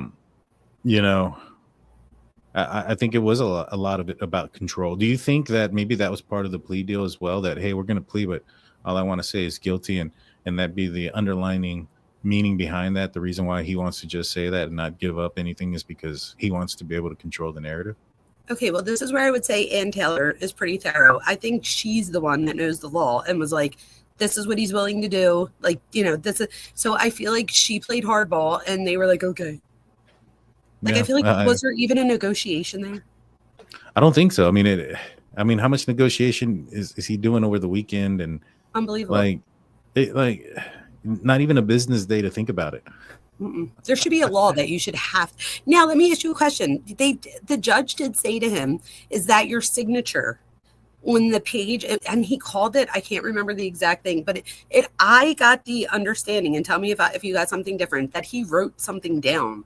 Could he have written down his version of what happened? No, I'll pull it up. It's already out. It's nothing like that. Well, that was wishful thinking. His signature looks like crap. That's about it. Let me pull it up real quick. Hopefully I don't have to. I was hoping at least they would make him write something down, and almost like a confession. Like, I'm almost unsatisfied that they didn't make him prove more that it was him. I am too. I thought they were going to do that. Somebody had sent me another case where I think it was. Oh wait, hold on. We have a new document. Oh wow! I have not seen this. It's one page, and I think this is the same thing. It says, I hereby admit responsibility to count 1 burglary to which requires the following elements. November 13, 2022, Latah County, State of Idaho, the unlawful entry residence located at 1122 King Road with the intent to commit the crime of murder. And then it goes on to count 2, where he admits responsibility to count 2, which was the murder in the first degree against Madison Mogen, The second one is Kaylee Goncalves, and I think this is the order in which they passed away. Maddie first, then Kaylee, then it was Xana Kernodle, and then Ethan Chapin. It's terrible. But what would be the difference if I sign that, or you sign that, or Koberger sign that? Like, what makes it to where he's like, no, really, believe me, it's me? Well, that's why the state had to prove. They did their little proof of their case, or their but I feel like he even did lackluster. He's like, well, we don't know that it was the exact house, but he was around there 24. I'm like, what are you doing? I agree. That was just ridiculous. Yeah, I thought so. I was like, this is the same one from the other day. I was like, I thought I saw this already. It's right here also. They put it twice, jerks. And then there was the plea agreement. So Daniel, my family keeps calling me. I don't know why. So I might jump off of here because they don't usually keep calling. I'm sure it's nothing big. I'm sure they're just like, Mom, are we going to eat or something stupid? I'm sure. All right, will do. Well, thank you. I'm going to end this anyways here pretty soon. I'm just going to answer some more questions. Thank you, Dr. Vona, for joining us. Thank you so much for having me, you guys. I'll see you. All righty. Bye. All right, Dr. Vona, ladies and gentlemen. All right, so I'm going to answer a few questions real quick. PJ comes in $4.99. Why take the knife sheath into the house if you weren't actually going to use it or needed to commit the murders? Well, I think it's because it sounds like he had other objects in his hands, at least a container of some sort, right? And the Dickies jumpsuit doesn't have a belt loop for him to put the K-bar knife through. So if he's walking around with it just kind of exposed, it leaves him an opportunity to accidentally cut himself, or nick himself or something. And that could leave DNA. So I think that's probably why he took it. And I think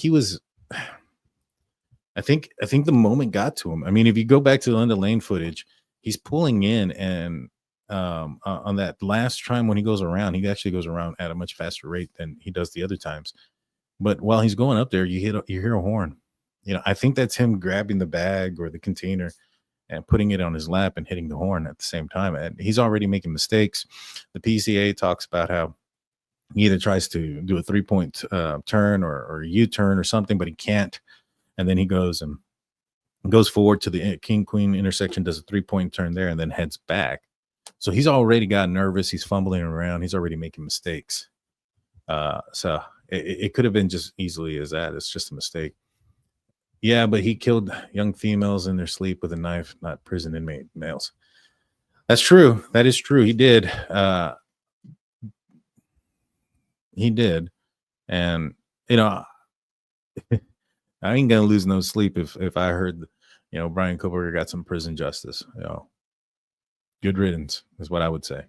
But I don't know. I think that his biggest probably worry is if he doesn't join a gang, typically, like, if from again, my experience is very limited from what I've seen on documents and 48 hours and all these other shows, is like a gang will approach a person, and if they don't join the gang, then they become a problem. And so we'll see how it works for him. Thank you. And GSUPM says $10 comes in and says, when do you think the parents arrived in Idaho for the plea hearing? When do you think parents arrived? Probably the day before. I would assume the day before. They all flew out there pretty quickly, one day to the next. All right. I'm going to kind of scroll through here real quick and see if there's anything else that you guys want me to answer before we call it a show. You guys be safe tonight. If you guys are playing with fireworks, make sure your hands aren't in surrounding the firework when it goes off. No injuries or accidents, please. And that goes to me too. A couple of years back, I accidentally put a bottle rocket the wrong way in the tube, and it exploded right there, and the base of it, which was wood, like shattered, and it hit me in the chest. Fortunately, it hit me like flat side to my chest and not like a pointy side. But yeah, that was a pretty crazy situation. I don't like fireworks after that. Yeah, but it hit me and not my car, so I was okay with that. Looks like they tried to take care of it before July. It says June, yet scratched it out. Yeah, I saw that. But here it is, though. Like I said, the This is the plea agreement. And this one is signed June 30th, 2025. So right away, guys, right away. And let me just double check if my memory serves me correct. Was that Monday? I don't think so. Yeah, it was Monday. So they had the plea deal on Monday, but from what I understand is they had already informed the families of the night before that they were going to accept it. It says here the defendant will be sentenced to 10 years fixed for counts 1. The defendant will receive the fixed consecutive life sentences for counts 2 to 5. The state may seek restitution orders regarding funeral expenses and crime victims' compensation reimbursement in the amount to be determined, which isn't enough, man. They talked about it was like $5,000 per person and $10,000 for the burglary itself. It's not a lot. It's not a lot. All righty, guys. I think that's going to do it for me. I don't see any more supers. You guys have a safe night. I'll be back on. I'm going to get with Howard Bloom here after this. And don't forget, tomorrow night, I want to say it's going to be tomorrow night. I'm going to have somebody on the channel. This person was in the courtroom yesterday or the other day when Bryan Kohberger pled guilty to 5 counts, 1 of burglary, 4 of homicide. They're going to be on the show. We're going to talk about their experience, and we got some other things that we're going to talk about. You don't want to miss it. Like, comment, subscribe, ring that notification bell. You guys know what to do. I'll be back tomorrow. Until then, peace. But it's too late now. I remember you and me, and how careless we could be. All day and all night, we'd stay up, it felt so right. We were so young, we were so dumb. We would get drunk and then hook up.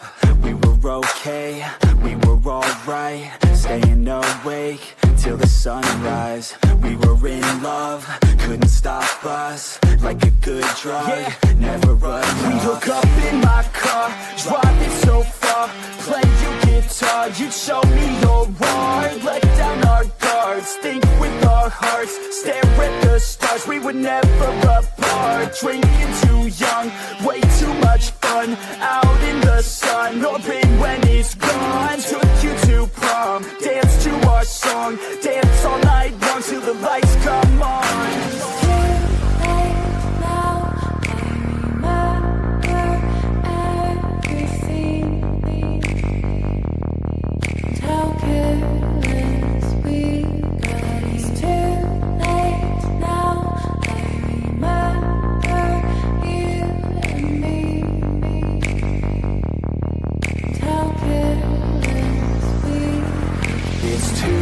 Late now, I remember everything, and how careless we could be, and how careless we could be, and how careless